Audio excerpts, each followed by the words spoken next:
SIR নিয়ে মানুষকে কিভাবে ভুল বোঝাচ্ছে এবং আতঙ্কিত করছে এই সায়নী ঘোষ।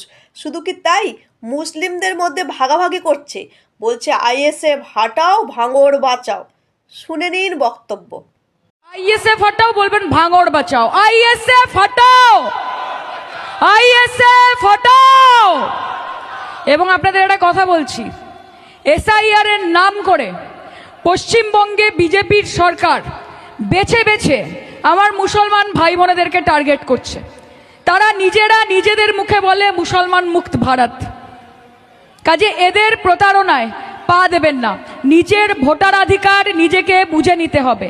আমি আশা করব যারা বিএলএরা রয়েছেন তারা কোনো দলের হয়ে কাজ করবেন না, তারা মানুষের অধিকারের জন্য কাজ করবেন।